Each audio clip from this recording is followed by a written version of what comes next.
好来，乡亲啊，有关这个新冠病毒，台湾连15天无本土病例，而且昨到今仔日各拢零确诊，无来增加病例。台南有包仔店，嘉义有火锅店，拢来推出着庆祝犹太的活动。高雄的放屋大楼甲汉来大饭店嘛点灯为台湾来祈福。小烫烫的包仔真好食，你有想要食无？只要提出0分的考卷，就会当免费来兑换。很积极在寻找这位大雄的学生哦，那也欢迎他们赶快过来换，这样子让我们保证保密啊。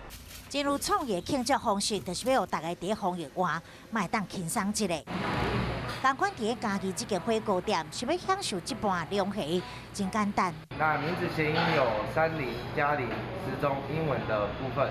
那如果当天零确诊，来我们国内开播的话，就会赠送这个龙虾拼盘。庆祝零确诊，全台有不少业者都寄出优惠，而来到高雄这间益全堂，可以看到这棵百年老榕树上面都挂有不少像这种为台湾祈福的卡片。零确诊。